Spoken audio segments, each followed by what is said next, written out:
On this week's episode of Ride the Lightning, the Tesla unofficial podcast, major Model Y news that might disappoint some folks but should please a lot of others. Plus, Austin steps up their efforts to land the Cybertruck Gigafactory, Model 3s are maintaining a very high resale value, and more.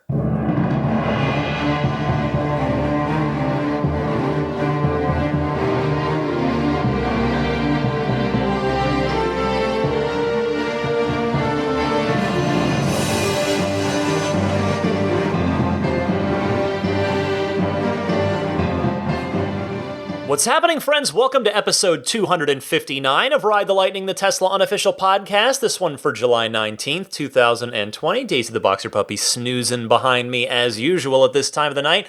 Well, I am in a very good mood. I'm very happy, very grateful. I got my Model 3 back from Immaculate Reflections, repairing the damaged paint protection film.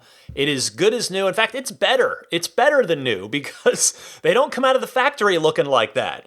When a good detailer like Immaculate Reflections gets through with it, it looks better than new. You get your paint correction, you get your ceramic coating on there.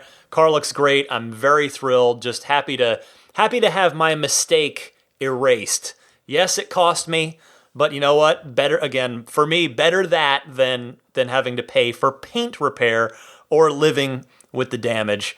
So just very, very happy to have a better than new Spirit of Adventure back in my garage. So thank you again to Immaculate Reflections once again for your fine craftsmanship. Quick programming note, Tesla's Q2 earnings call is next week. So again, look out for my quarterly highlights and analysis episode next week, episode 260. Those are always a lot of work to put together, but man, I always have a lot of fun doing them. I love how they turn out. It feels more, I love those because, at least to me, I want this to feel kind of like a radio show because I love radio and I grew up listening to a lot of radio, and those quarterly episodes to me feel the most like proper radio shows from this podcast. So hope you enjoy that. Next week should be a good one. We'll see if Tesla makes the S&P 500. We'll see if they eked out profitability. It will be very interesting to see what we learn next week. And then, of course, we've got Battery Day coming up. So plenty of exciting stuff coming up in the world of Tesla in 2020. First up in Tesla news this week, major Model Y news this week. So, and it's not just one thing, it's a few things. First, let me give you all the good news here because there's plenty of it. The price of the Model Y dropped by $3,000. The Model Y long range now starts at $49,900. Now, interestingly, that's the exact same price that the long range Model 3 debuted at in 2017, and it stayed that price for quite a while. So, you fast forward 3 years, and now you can get a bigger vehicle with almost exactly the same amount of range for the same price that the Model 3 started at just a few short years ago. So more progress evident there from Tesla. That's pretty cool. Second, the performance Model Y specifically, which features staggered 21-inch, the Uber turbine wheels, that was originally classified as a 280-mile range car. Well, Tesla is now advertising it as a 291 mile range car. And I'll tell you my guess here, and I have to say it is just a guess because Tesla hasn't said what the actual reason is, at least as of my recording here.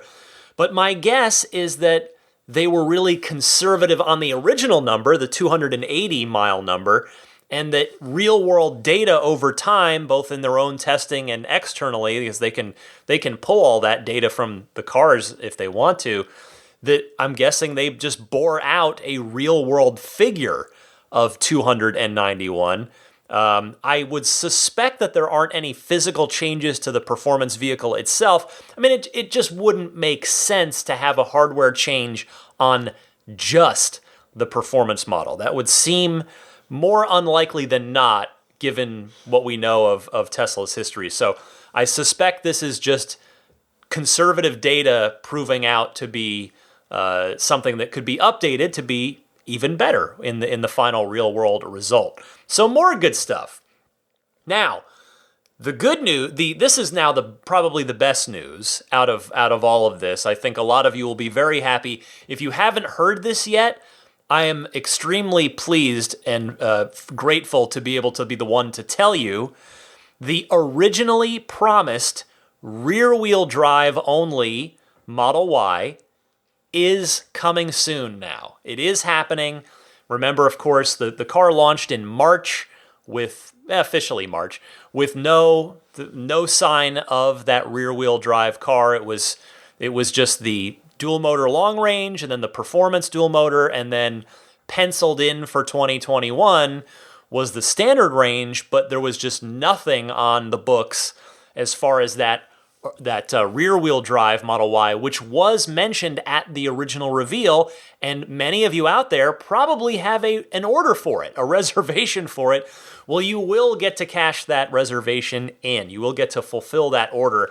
Elon taking to Twitter to say, quote, "We have reduced pricing on Model Y long-range dual motor and will offer a long-range single motor Y in a few months, which improves affordability while still keeping the product excellent." He added, quote, "Doing range testing now. The number," meaning the range, "will be significantly higher than 300. It's extremely good for any EV, especially an SUV." Now, the reason he floats the number 300 there is because at the Model Y reveal in March 2019, that presentation said that the long-range single motor, long-range rear-wheel drive Y would be a 300-mile range car. So it is going to turn out to be better than that. So I would say this is huge news. That's why I titled this episode what I did. A lot of people have been waiting on this one. A lot of people. It's been asked about constantly since the Model Y's launch 4 months ago. We don't have pricing yet. I would expect this variant to be between $3,000 and $5,000 less than the current dual motor version. So let's just split the difference. Let's call it $4,000 less, just for the sake of argument. And if that's the case, that would mean a starting price of about $46,000 for a Model Y that will exceed by, according to Elon, significantly exceed 300 miles of range. Now, theoretically, it should have a longer range than the 316-mile dual motor Model Y, just like the rear-wheel drive long-range Model 3 can beat out the dual motor Model 3 in a range test. So I think that single motor, that rear-wheel drive Model Y, is going to be an incredibly good value for families, for anybody. I mean, now, the primary thing, it's not all sunshine and roses. The primary thing that you will sacrifice is performance. Obviously, it will not be an all-wheel drive vehicle. So you'll sacrifice performance in that as well. 0 to 60 time is going to take a hit. The handling will take, you won't get quite as much of that slot car kind of handling that you get out of the all-wheel drive Teslas. But I would imagine that those things are not high priorities for, I would argue, most crossover SUV buyers. And if that is a priority for crossover SUV buyers, Tesla does have a vehicle to take care of that desire, and it's the Performance Model Y. So a few months, Elon says.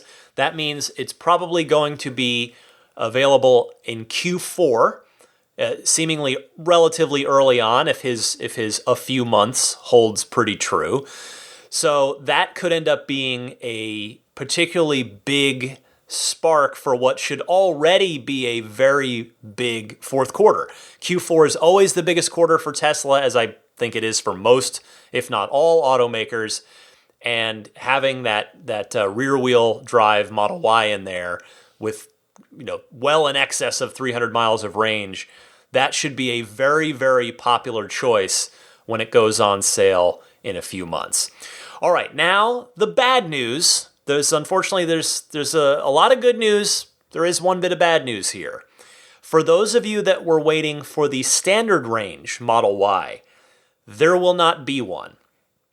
Listener Jason tweeted at Elon and said, info on the standard range Model Y was just taken down from the configuration page. Is it still going to be made? To which Elon did reply, and he said, quote, no, as the range would be unacceptably low, and he notes under 250 miles. So the statement there that below 250 is no longer acceptable for Elon or for Tesla. And to that point specifically, I say it's good to see Tesla's standard for acceptable range go up to 250 miles. Now, Tesla has sold lower range cars before, in fact, quite a bit lower than that. The original 40 kilowatt hour Model S, of which very, very few were sold, if I recall correctly, they were in fact software locked 60 kilowatt hour packs. There was never actually a physical 40 kilowatt hour battery pack ever put into a Model S. But if I'm remembering right, those cars were about 160 miles of range. Now, that car was made specifically to fulfill a price point promise. Early on, long before production ever started, Elon had promised a $50,000 sedan, something that was basically half the price of the original Tesla Roadster. So they did fulfill that promise, but it was not a particularly long-range car and something that did not prove to be very desired amongst customers. So anyway, then there were the 60 kilowatt hour Model S's, which were there from day one of the Model S. Well, not day one, I guess, just because they started with the signature models, which were 85s, the regular 85 kilowatt hour batteries and the P85, the performance. But anyway, when general production started on the S, you could order a 60 kilowatt hour Model S, which I believe was a 230 mile range car, if memory holds there. Now, Tesla did also briefly offer a 60 kilowatt hour Model X, which I think was 190 miles. I remember it was sub 200. And then, of course, the standard range, not the standard range plus, the standard range standard Model 3, which is 220 miles and now is no longer available as well. The standard range plus Model 3 started life as a 240 mile range car, but efficiencies there, they were able to bump it up, and it is a 250 mile range car, meeting Elon's stated minimum criteria there. And the Model Y, in its soon-to-be cheapest configuration, the rear-wheel drive long-range variant, will be 300 plus miles of range. And then you've got the S, of course, now 400 miles of range, unless you go with the performance, in which case you still get a 350 mile range car. The Model X at 350 miles as well. And then the Cybertruck coming up, the base model for that will meet Elon's minimum stated criteria. The single motor rear wheel drive Cybertruck, 250 miles of range as well. So it is a bummer, though. I mean, I'm sure there were plenty of people that were really looking for that ultra affordable, I mean, again, relative to the Tesla fleet, the most affordable Model Y they could get that would be a standard range that would be more like a 220 mile range, similar to the standard range Model 3. That will no longer happen, but perhaps, hopefully, the people that were waiting for that will still be able to make their situation work and go ahead and get the rear-wheel drive long-range Model Y. So if you're affected and you're disappointed, I definitely feel for you. Tesla, for better and for worse, because it does go both ways, they do change their minds. They do change their plans quickly and suddenly. Oftentimes it's for the better, sometimes it's not. And so there are no doubt people that were waiting for that standard range Y that are now, that may now be priced out of it potentially. So I do empathize with those people. Now, this brought up another discussion with a friend of mine, and what I wanted to say about it was this. Now, if you're kind of listening to this thinking, well, wait a second, the base model Cybertruck, is that just going to get canceled? Because the standard range Y, canceled. Standard range 3, canceled. That 40 kilowatt hour Model S from the early days, canceled. Or if in the case of the standard range Y, it never came out at all, and in the other examples I gave, they were dropped fairly quickly. So if you're concerned about that, if you're listening to this thinking, I want the rear-wheel drive, standard range, 250 mile, $39,900 Cybertruck, are they ever going to build that, or are they just going to drop that too? I would not be worried about that. And here's why. For one, Tesla promised those other cars that I mentioned by price. The price point was the promise. The Model 3 was pumped up. You saw articles all over the place, and deservedly so, because Tesla advertised it this way.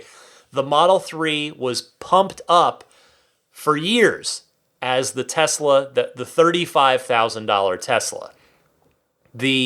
As I mentioned earlier, the Model S before it went into production with that advertised $50,000 option. Again, Elon had promised a $50,000 Model S, then they did deliver. The Cybertruck also had that big public pricing moment during its reveal.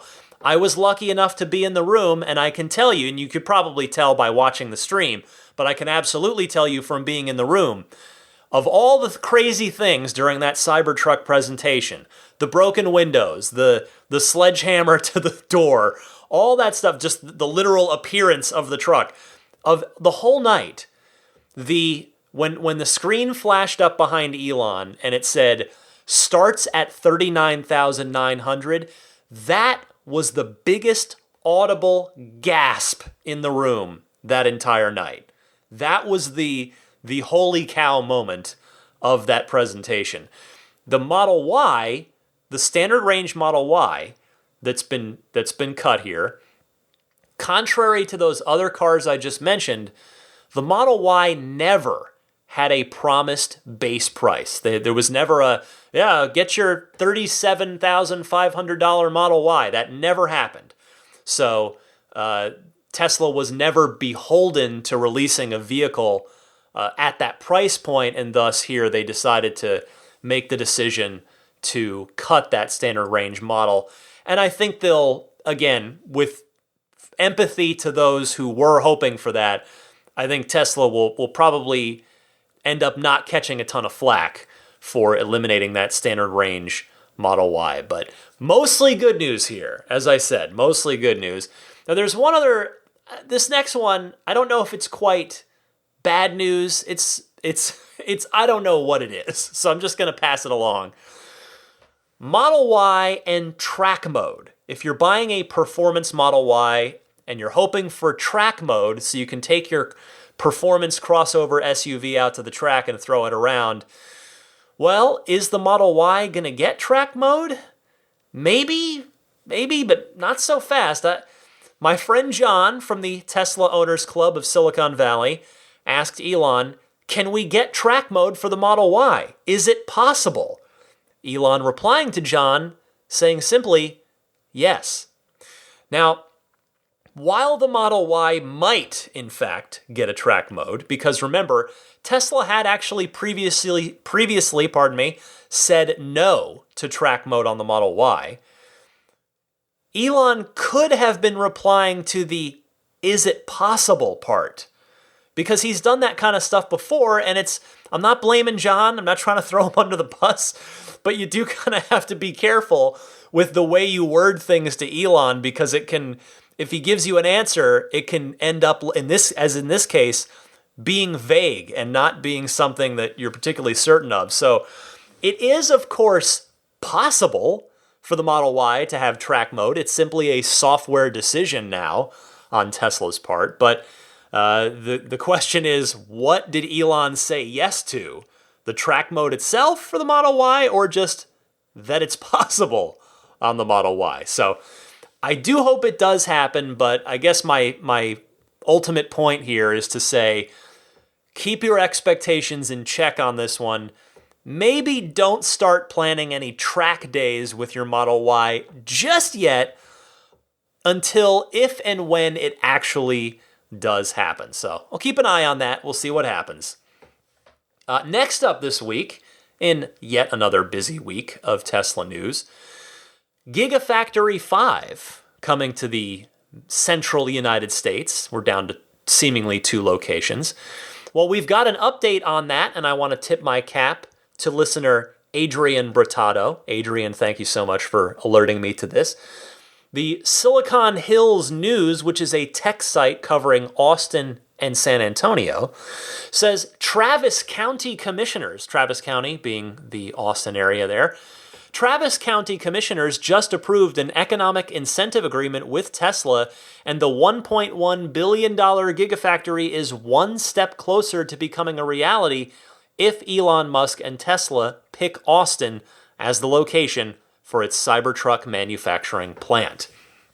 Now, there was a follow-up report from the Austin Statesman newspaper, who wrote, quote, "Under the terms of the deal, the amount of the tax incentives to Tesla could rise significantly if the company invests more than $1.1 billion in the manufacturing plant, which it has said will employ 5,000 people. The amount also will rise if the agreement eventually is extended for an additional decade, as both the county and Tesla envision. 4 of 5 Travis County commissioners voted to approve the incentive agreement this past week.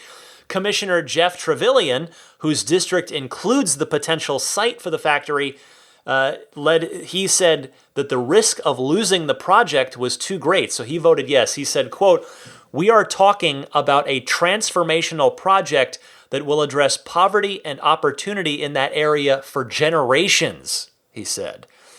The county's agreement calls for at least 50% of Tesla's employees of the factory to be Travis County residents, although a county spokesman said earlier this week that the criterion for measuring that benchmark, such as the timing and length of residency, haven't been worked out. Well, thank you to Adrian, Silicon Hills News, and the Austin Statesman there. Well, I'll tell you, this is exactly what Tesla wants. They've got both Austin and Tulsa absolutely fawning over them. I am extraordinarily confident that because of that, Tesla is going to get a good deal out of this one way or another. And there's a lot of prestige on the line here. You have the chance to win the right to claim that you're the home of the Cybertruck. And of course, there are also a lot of jobs on the line as well. Now, I have to say, a caveat, as if it wasn't obvious already, I'm not an economist, so what I really seriously want to say, though, is I don't want to immediately take Tesla's side here and say that, well, Austin would automatically win with this incentive package, because, quite frankly, that would be a bit hypocritical of me to say. Again, not only because I'm not an economist, but to veer off on a slight tangent for a moment, I am personally, even though I'm a huge sports fan, I am personally very much in the billionaire sports owners should build their own stadiums camp. That's generally where I fall when it comes to my sports fandom. And I'm not a fan of these sports owners, these billionaire sports owners, asking for a handout from the cities, counties, states where they want to put up their new stadiums. But the thing is, this isn't a sports stadium. It's a very different industry, and it would be operational 365 days a year, and not just for 8 home games and the playoffs, if we're talking about a football stadium.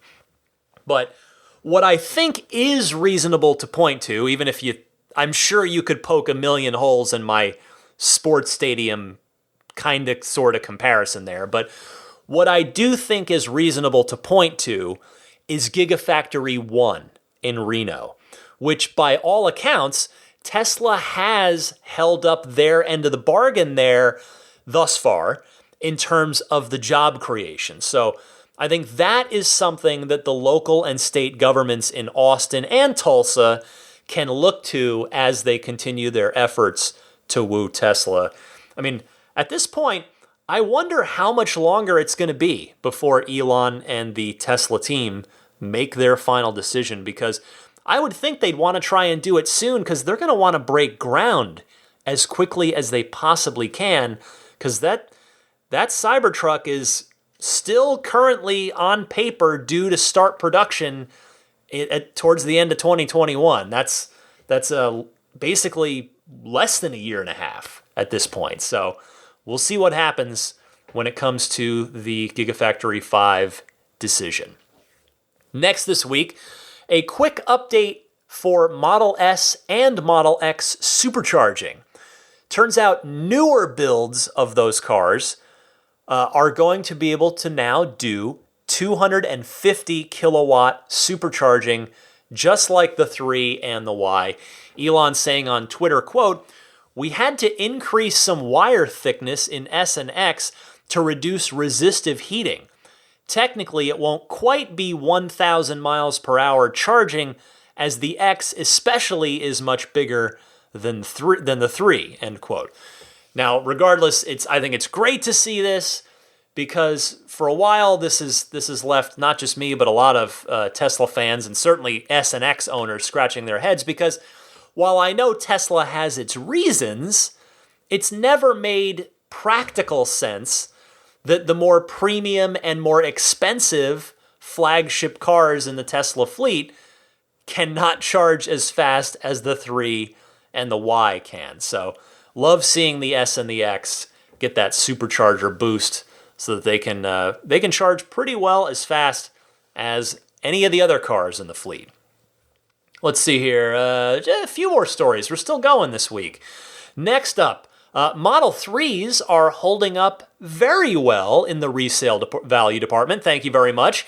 According to a new study conducted by the car search engine site iSeeCars.com, which analyzed over 6.9 million car sales to identify which vehicles experienced the most and least depreciation in the past 3 years.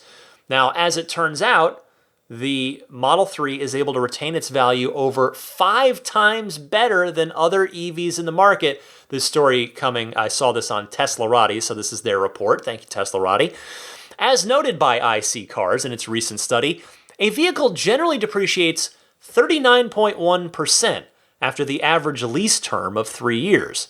According to IC Cars CEO Fong Li, 3 years is a popular age for used car buyers because vehicles would have taken a major depreciation hit by the 3-year mark, and the cars generally are equipped with a good amount of recent features. Quote, "Categorically, electric vehicles depreciate more than the average vehicle because resale values take into account the $7,500 federal tax credit and other state and local credits that were applied to these vehicles when they were bought new.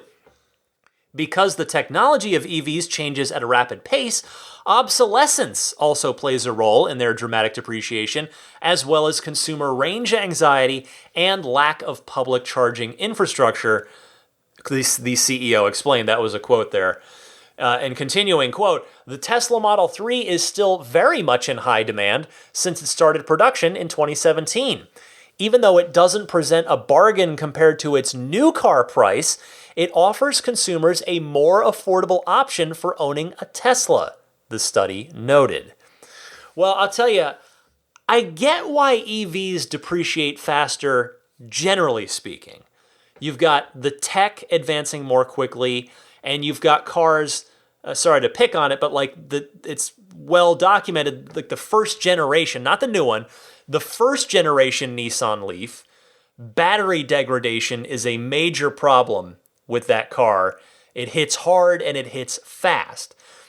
But on the other hand, that faster depreciation on an EV kind of seems a bit backwards, doesn't it? Because electric vehicles with heavy mileage on them, just by definition, it's physics, they have less wear and tear on them than a similar internal combustion engine car, due to the exponentially fewer moving parts. So I think the lesson here is your Model 3, and probably in 2 to 3 years from now, Model Y, will probably hold its value pretty well, at least compared to just about every other electric vehicle out there. So, good story there. Last big story, and then one final quick note after that. Tesla's president of automotive, Jerome Guillen, who has, of course, been with the company quite a while, he's heading up the semi-truck project. He has hinted at a very welcome expansion to service centers for Tesla. Another hat tip to Teslarati on this one, who writes, Tesla continues to grow its service presence. Some exciting openings coming up in the coming weeks. This is, by the way, these are Jerome's words on LinkedIn. He's saying, still looking for suitable spaces in Los Gatos, Campbell, that's here in the Bay Area, South Bay, South Atlanta, Glendale or Northwest Phoenix in Arizona, Naples, Florida, and Puerto Rico. If you know some space immediately available, please contact me, Guillen wrote on his LinkedIn page. Now, again, the South Bay, that's the Los Gatos Campbell location he mentioned. I would guess, I'm very confident in saying this, even though I don't have any actual data in front of me to back it up, but I am very confident in surmising that they probably have one of the highest concentrations of Teslas in the entire country, and thus the entire world. There are so many Teslas down there. It's Silicon Valley. You've got Apple, you've got Google, you've got Tesla itself. I mean, there are a lot of Teslas. You take a ride down there, you will see them a lot. If you try to count them, you will lose count.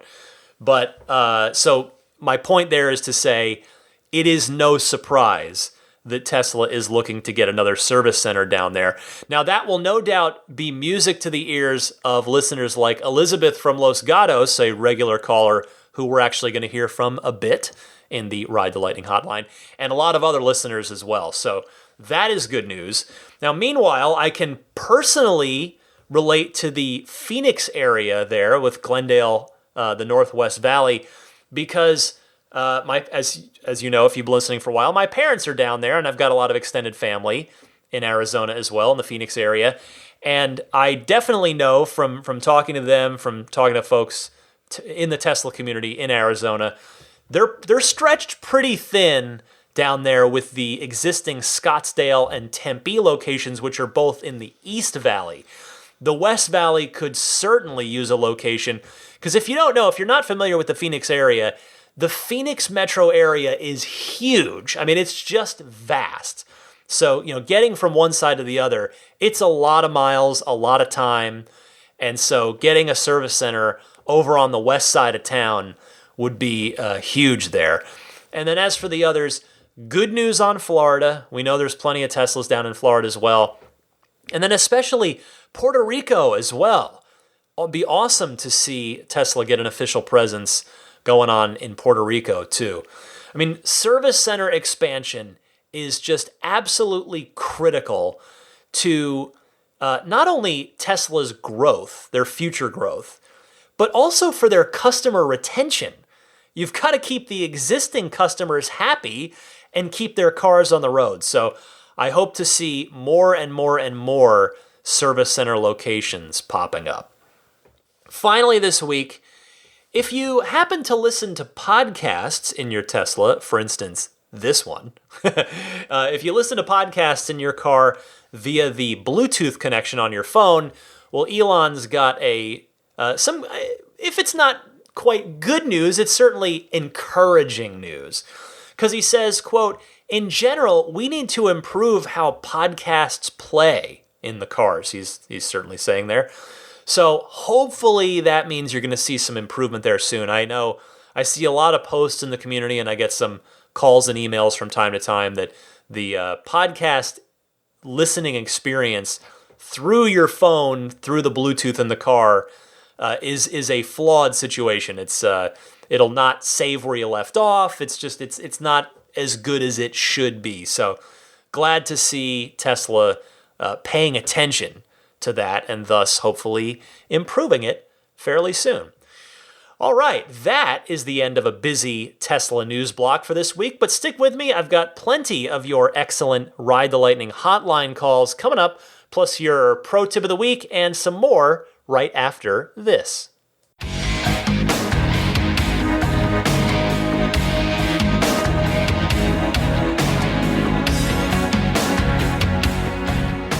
All July long, Ride the Lightning is brought to you by Connect Coolers. Perfect for summertime here. It is the only hard cooler custom designed to fit your Model 3. It fits perfectly right in the rear trunk well, and it's perfect for road trips, heading to the beach, and everything in between. It features a Tesla-inspired design with responsive handles and thicker insulation than industry standards for superior thermal performance. It's made in the USA, and Connect ships for free anywhere in the US or Canada. You can be one of the first to get it and also lock in a discount of up to 20% when you visit cnctcoolers.com to pre-order. That's $60 off. Head on over to cnctcoolers.com now before the special pre-order price expires. That's cnctcoolers.com.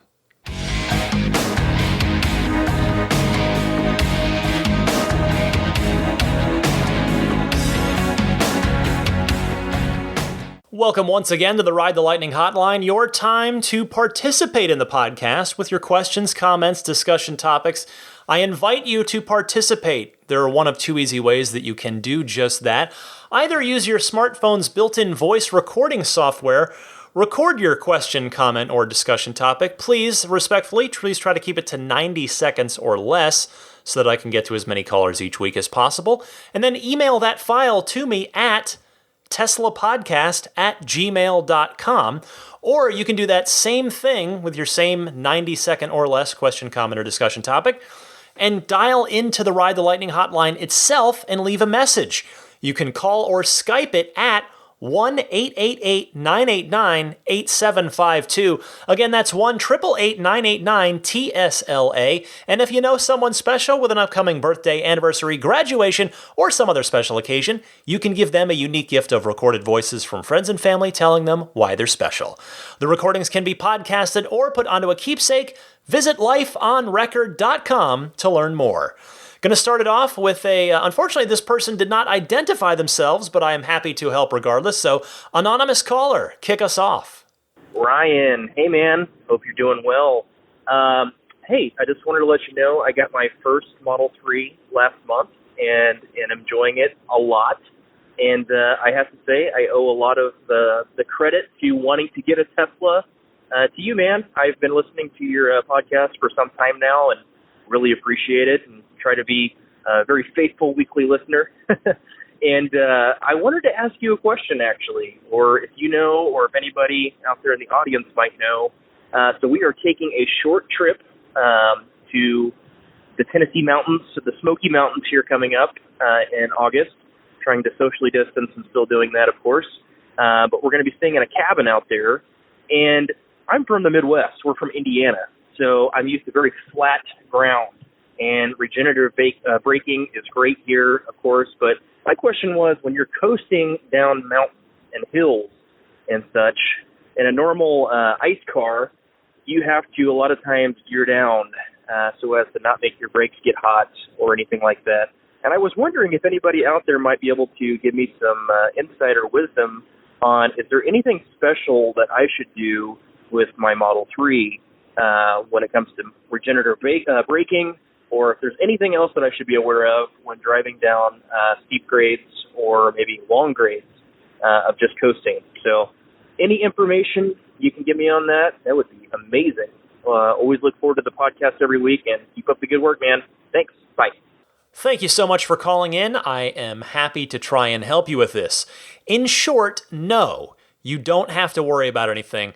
It's summer conditions, it's nice and warm, so there's no safety issue with going down mountains on your regular tires. And as long as your regen is set to normal, you can actually kind of turn this into a fun game. See how many miles that you can go, both down the mountain and then even after you reach level ground again, assuming you are hitting level ground when you get to the bottom of the mountain and not just like going right back up again. But anyway, see how many miles that you can go down the mountain and then after you hit the bottom and level out before you start consuming range miles again. Because you're going to regenerate a decent bit of energy from going down that mountain. You'll see your bar underneath the speed, your speed that you're going, just go very green. Now, you'll burn up that range, of course, going up the mountain. Like it's still a net negative. You're going to burn more going up than you're going to get back coming down. But still, it's fun to watch the car recapture some of that juice going back down the mountain. For me, it's on the other side of the Grapevine, heading north back towards San Francisco, outside of the greater Los Angeles area here. When you're coming down the Grapevine, my car will go a good, because I've watched, 5 to 7 miles after reaching flat ground before it starts actually ticking miles down off the battery again because of what it put back in on the way down the mountain. So have fun with it, be safe, enjoy. Christy from Austin, another regular, is up next. Good to hear from her. Go ahead, Christy. Hey Ryan, it's Christy from Austin. So glad to hear that your car was not damaged and was saved by that PPF. That is super, super exciting. Wanted to call in with a couple of topics. I'll try to keep them short here. First off, I am super excited. I just got my Hardware 3 upgrade on my Model 3. I had purchased Full Self-Driving during a previous sale when the price was reduced and had been waiting on that computer upgrade for quite a while. I got a notification in the Tesla app. The inbox showed a message from Tesla showing that my computer was ready and I could schedule that. So it took about 2 weeks to get on the schedule. They wouldn't do it mobile, even though I have had mobile service out here before. I think with the fear that something could go wrong, they do those in-house still, at least in certain areas. And I also tried to see if they could get my 0G wheels installed at the same time. Like you, I've been waiting on those for a while. I didn't get them through the referral program, but I actually purchased them when they went on sale in March of this year. They promised wheels delivery in April, but as we know, pandemic has changed a lot of those already fuzzy delivery dates from Tesla. So anyways, no issues with my Hardware 3 upgrade. All went great. And one PSA I just wanted to give, or maybe it's a pro tip. Make sure to check your frunk. When I was cleaning my car out before I took it to the service center, just to make sure I didn't have anything extra left in there, I realized that the UMC that I keep in the frunk, which I rarely ever use because we have a HPWC installed at home, that case for the UMC had gotten really moldy. There had somehow been some moisture that got in the frunk. Maybe it's just the humidity here in Texas, but the frunk mat and the case were pretty gross. Had to clean those up, and thankfully the cable wasn't affected by it at all. So anyways, just a reminder, especially if you're not driving a lot like me, make sure to check that frunk. All right. Have a good one, Ryan. Later. Always great to hear from you, Christy. I just had my appointment canceled for my 0G wheels for the 3rd time. And by the way, I'm not just making appointments. I get the email saying, hey, your wheels are ready. Go ahead and make an appointment to redeem them.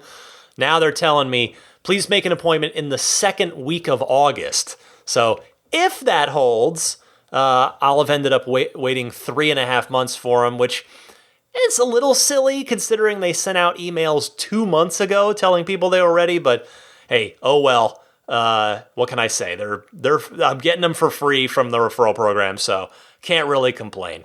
Anyway, I'm really glad to hear that your Hardware 3 upgrade went well. And thank you for the recommendation to check the frunk. By the way, you also made me think of something, just a random thought here. I wonder what percentage of paid Hardware 3 upgrades have yet to be done. Like, I wonder how far along Tesla is in getting them out to everybody who is supposed to have them. I mean, eventually they won't have to do them at all anymore because they'll all be done. And then, of course, all the paying people will be done. And obviously, all the cars come with Hardware 3 now. So it is a temporary problem for them. But yeah, I kind of wonder what percentage complete they are with those upgrades. Anyway, cheers, Christy. Thanks so much for calling. Arthur is next. Let's talk video games. Go ahead, Arthur. Hey, Ryan. It's Arthur in Alpharetta. Love the show. Love how you brought video games to Tesla recently with your great recommendations. My question is simple. Why are there no Teslas in Forza Horizon 5? I'd love to drive a Cybertruck early or a Roadster. Even if it's not real, it'd still be lots of fun. Googling, I saw that there was an earlier Model S on an earlier version of Forza Horizon. So what's going on? Is it a marketing thing, a rights thing? Thought you might have some unique insight. Anyway, keep up the great work. Arthur, thank you for bringing this up. The short version is that, yes, it is a rights thing. The way it works is that the video game makers, Microsoft, in the case of the Forza series, Forza Motorsport or Forza Horizon, Microsoft pays the car companies for the rights to use the cars in the game. Tesla, for whatever reason, clearly is no longer agreeing to have their cars in these games anymore. I will tell you, I have asked around about it in both companies, Microsoft and Tesla, and I have done what little I can to try and play matchmaker, but the reality is it goes way above my pay grade. Of course, I say I'm my pay grade. I'm not an employee of either Microsoft or Tesla, but I have tried. I can tell you that. So all I can tell you is here's hoping that they find a way to connect and make a deal because, as you said, we have had Teslas in Forza games before, and I would quite like to get the next generation Roadster into the next Forza game because the Roadster is basically a video game car in real life. Therefore, it makes perfect sense for the video game car to be in a video game. Thanks, Arthur. Here's Elizabeth from Los Gatos, as promised earlier, talking about, on the very topic I mentioned her with earlier, talking about service down in her neck of the woods in the very Tesla-tastic South Bay. Go ahead, Elizabeth. Hello, Ryan McCaffrey. This is Elizabeth from Los Gatos, California. Just calling more with a comment. I'm so excited that Tesla, the body shops, they're just doing so much better. Now, I had some work done last year when I got into a little fender bender, and it took weeks to get in. It took over a week and a half to get fixed. Really kind of just a lot of drama involved. And just recently, last week, had another issue that I had to get my bumper and driver's side panel redone, and literally made an appointment on the app. They called me that day, made the appointment, got all set up, all distance. From a distance, we looked at the car, marked it. It was so nice that during this shelter in place that they were super respectful of being clean and staying distant. And then when I picked it up, it was literally touchless. All my paperwork was in the passenger side of the car. And if I had any questions, I could just give them a call. They were right inside the building. My car was beautifully detailed and all pretty and ready back to drive. So just really excited to see that they're getting better and quicker with their body shops, because I know that's always been an issue. And, of course, that's the San Jose, California one. So anyway, I hope they have more and their continued success. And a shout-out to Corey at the body shop there. He did a great job taking care of me. Keep up the good work, Ryan. I absolutely love your podcast. Hope you see you soon. Bye-bye. Great to hear from you, Elizabeth. I am happy to pass along kind words to Tesla for good customer service. Really, it's because it's human nature, unfortunately, and we're all guilty of it, I think. At least, I guess I can only speak for myself. I'm certainly guilty of it. You tend to only speak up when we're not happy about something. When it comes to the internet, and so it's great to hear that you've had a great experience. And, it's an anecdotal example of Tesla walking the walk after Elon had talked up having same-day turnarounds on bodywork and just generally improved bodywork service as far as the turnarounds on that. So, that was supposedly a priority for Tesla, and it's good to see them deliver on that, certainly at least in your, again, very Tesla-tastic San Jose, South Bay area. Cheers, Elizabeth. Austin from Sacramento is next. Go ahead, Austin. I'm calling in because I thought of a great feature that they could add to the Model 3. When I load a bike into the rear of my Model 3, I have to open all 4 doors because I have to push the front seats forward a little bit so the rear headrests don't rub against the front seats when I fold them down. If Tesla added a button on the screen that could move both seats forward just enough to where that wouldn't happen, you could fold down the rear seats without having to open up the front doors as well. And then when you're done, you could hit a button that would just return the seats to where they were before that button was pressed. Thought that'd be a great feature that could save me a lot of time and somewhat embarrassment having to run around and open all 4 doors just to load my bike into my car sometimes. Love the podcast. Listen every week. Thanks. Yeah, Austin, I see what you're meaning there. Basically, like how the Model Y has the button in the back in the cargo area to fold down the rear seats. So I like that. Thank you very much for calling in with that. Hopefully somebody from Tesla maybe thinks about that, adds that to the wish list for future little Model 3 tweaks.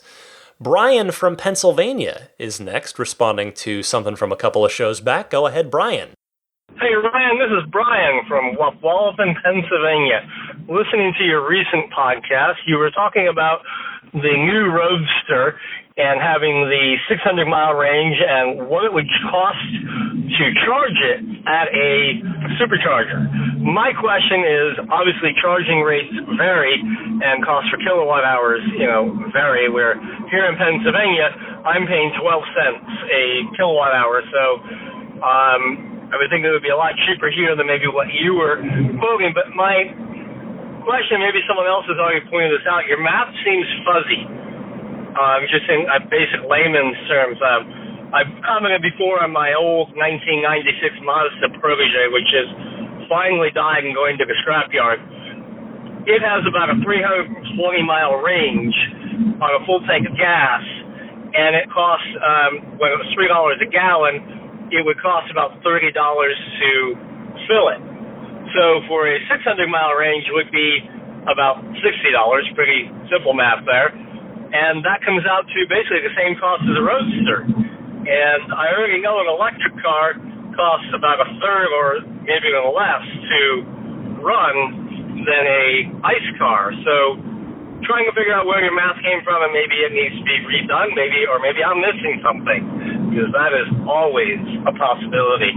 Thanks very much, and keep up the good work. Brian, thank you for calling. I should have clarified what I was specifically referring to there in that example, and that was Tesla's supercharger fees, which can vary by being either per minute rates or per kilowatt hour rates. I believe that's depending on state-specific regulations, but as far as which one of those two categories it falls into. But in the latter scenario, the per kilowatt hour rates, the supercharger rates are 28 cents per kilowatt hour, which works out to, if I'm doing the math right, $56 for a full charge on that Tesla Roadster at a supercharger. You're right, of course, though, that at home it would be much, much, much, much cheaper than that. So thanks for calling in. As always, one more call for this week's episode, and that comes from Joey in Columbus. Go ahead, Joey. Hi, Ryan. This is Joey calling from Columbus, Ohio.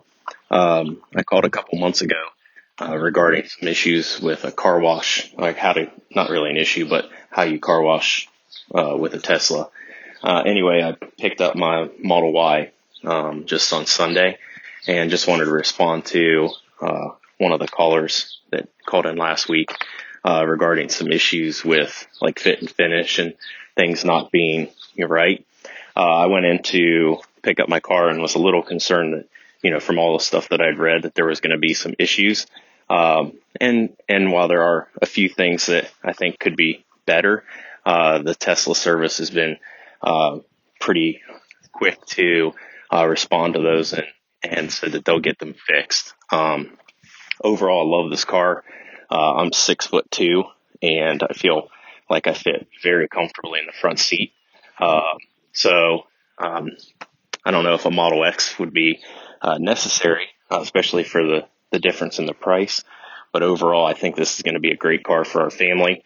Lots of room in the back for storage. And like I said, fit in there pretty comfortably. The only thing that I would say is maybe the width might feel a little tight at first, but overall pretty good. So enjoying the car. Can't wait to get it wrapped. And then we're going to go out on some adventures in Ohio. So thank you for everything you do with your podcast, and look forward to future episodes. Joey, thanks so much for calling, and hey, congratulations on your Model Y. I'm glad to hear that you've been really satisfied so far. The time that it takes to get it wrapped will be worth it, I promise you, certainly in my experience. And then you've got plenty of summertime still left for those adventures, so drive it in good health. All right, thanks to everybody who called in this week. Again, if you'd like to give me a buzz, feel free in one of those 2 easy ways that I mentioned at the top of the segment, and I'll do more calls. Probably, well, maybe not next week with the earnings call show. Those tend to go long. But in any case, drop me a line and I will get to your calls soon-ish, for sure.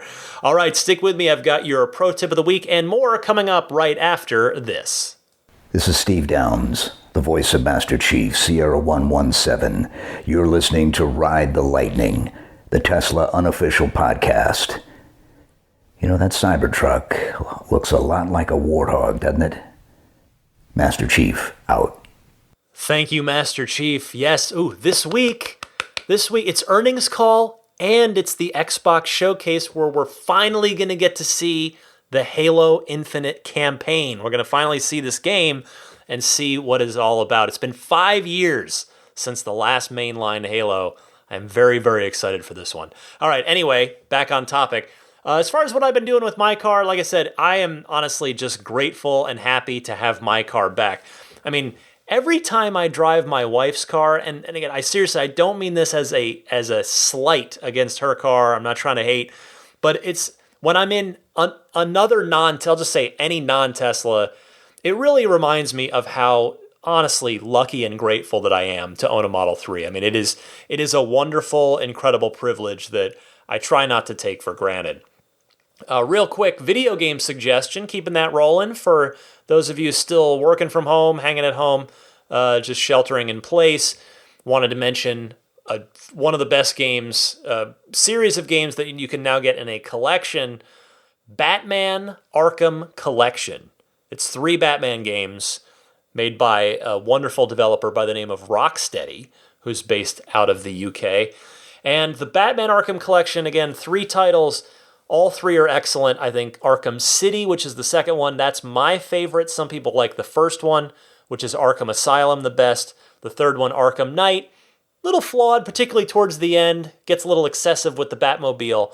But generally speaking, these games are tremendous. This is the first time that Batman's ever really, and I would argue as a professional video game critic, the first time Batman's ever really been properly translated to video game form, complete with, this thing has got both really powerful combat, but also ninja-like stealth and detective kind of stuff. So it's a wonderful series of games. You can pick up the collection on PS4, Xbox One, or PC. They're a little dark, the stories. It also, by the way, features the voice actors from the Batman animated series, the tremendous, awesome series from the 90s. So you've got Mark Hamill as the Joker, Kevin Conroy as Batman. So just awesome voice work. The stories are really good in these games. They are dark, so maybe not, some of it I would say is not kid appropriate. There's not really blood or gore. Batman's kicking the crap out of bad guys, but it's not really in a violent way, but some of the story stuff gets pretty dark. So I guess I got to issue a little bit of a parental advisory on that should you decide to pick that up and play it with your kids around. All right, pro tip of the week time. Maturshan from Toronto, another regular caller, has got a pro tip. Maturshan, go ahead. Hey Ryan, hope you're doing wonderful. I have a little tip for your audience. It's about blind spots. Every single car have a blind spot, but Tesla, did something really good and ingenious, which is adding 2 repeaters. So when you go to your regular backup camera, press the camera icon, you get your backup camera, of course. And when you swipe up now, if you're on the newest update, which is 2020.24.6, I think, you get 2 repeaters, the left and the right. So you basically cover all your blind spot. And if you want to be even sure when you're on the highway or anywhere for that matter, you can actually use when your car is in drive, you can actually use your three fingers to zoom in and out of your 3D visualization on the screen. And you can also use your two fingers to zoom in and out, and one finger to, just go around and look around and all that stuff. So it's really useful. Hope your car is doing fine. Thanks for listening, and I'll talk to you later. Thank you, Maturshan. I totally agree about the new repeater camera views. The backup camera on its own is pretty well wide angle enough to cover you, but the repeater cameras really make sure. And yes, I have definitely used the rendered cars on the left side of the Model 3 screen to check for cars in my blind spot before. It's not 100% reliable. You gotta still always make sure to physically look or check the repeater cameras, but 99% of the time, it is a great, great way to spot check. Thanks so much. And again, if you've got a pro tip of the week, something that you've picked up about your Tesla, either yourself or from a friend or what have you, something interesting that's not obvious or in the manual that might be of interest to your fellow Tesla owners and enthusiasts, please feel free to call in with it the same way that you call in with the Ride the Lightning hotline. All right, let me just say hi and make a few offers here to you that may be of use to you from a few friends of the podcast, starting with puretesla.com/RTL. Pure Tesla makes the one-stop shop dash cam Sentry mode kit. You've got the $49 kit that's 128 gigs. You can step it up and do a 256 gigabyte kit for $69 if you so choose. I'm running the 128 and it seems plenty. But anyway, it comes fully formatted, ready to go. It's micro SD based, so it is designed for the frequent, constant reading, writing. That thing's not going to wear out. It's going to be a good investment for you on the Sentry mode. So please go to puretesla.com/RTL in order to pick that up. Meanwhile, we've got the snap plate for Model 3, Model Y, and Model X, which you can get at livingtesla.com/RTL.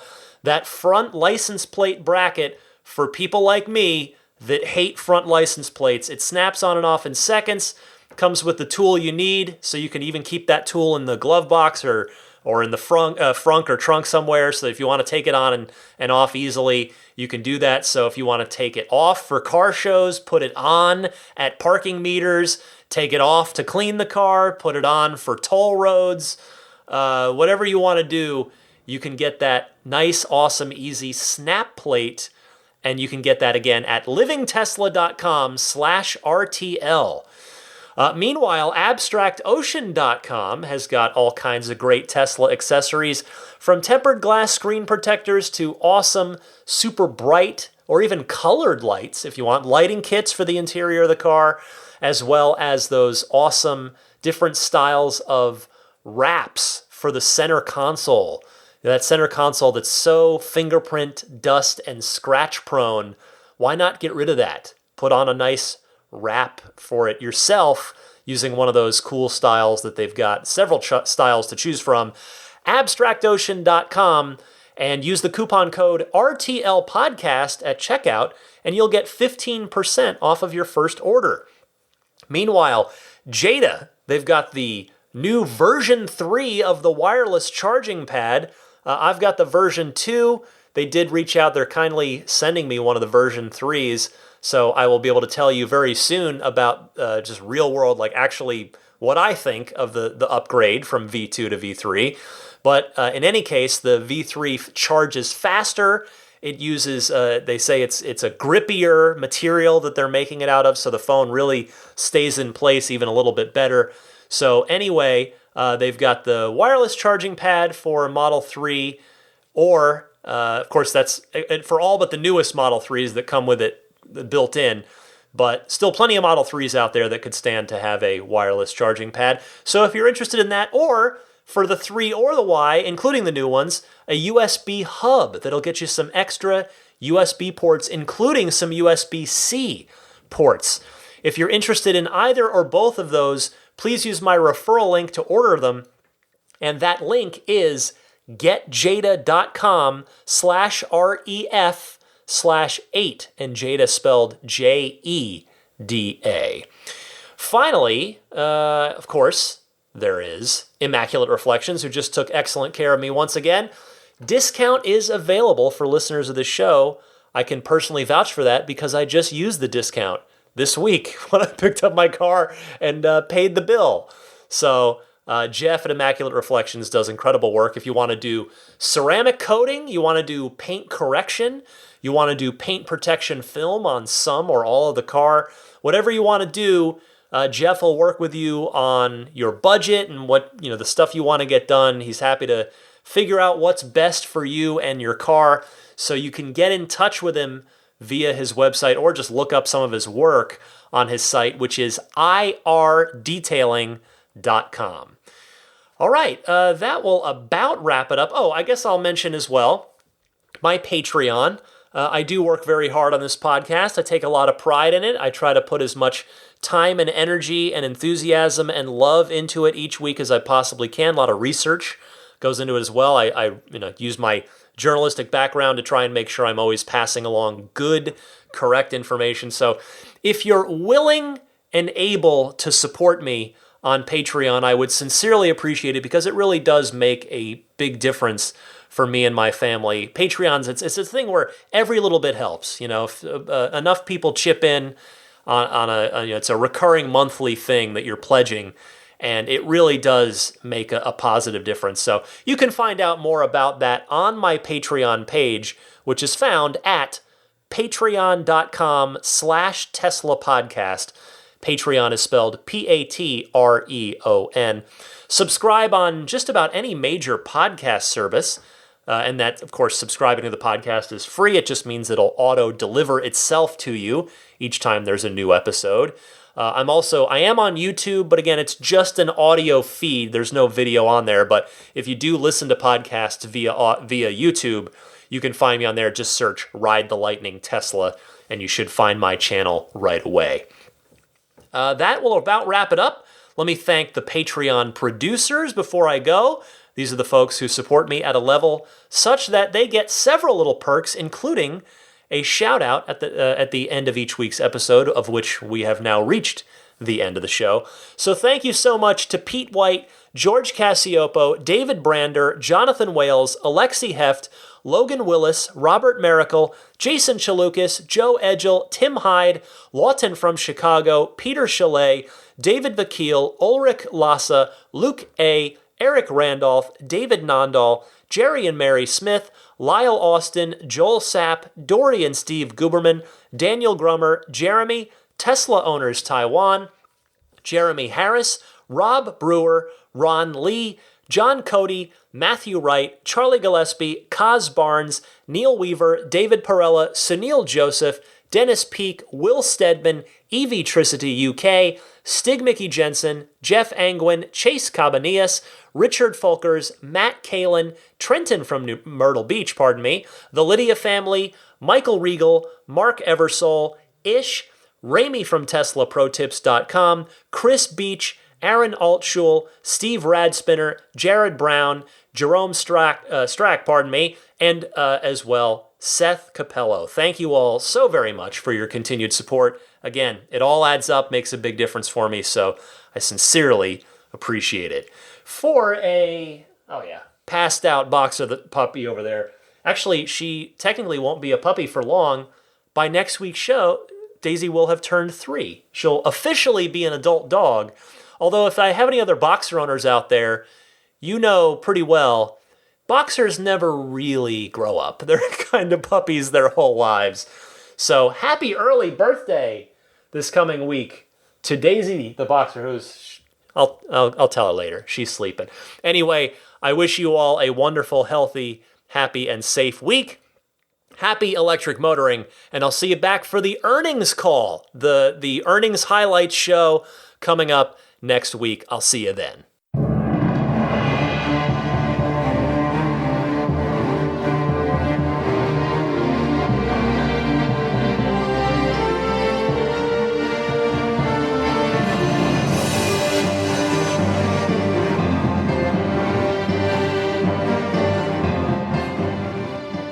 I mean, I think a Tesla is the most fun thing you could possibly buy ever. That's what it's meant to be. Our goal is to make it's not exactly a car. It's actually a thing to maximize enjoyment. It's maximum fun.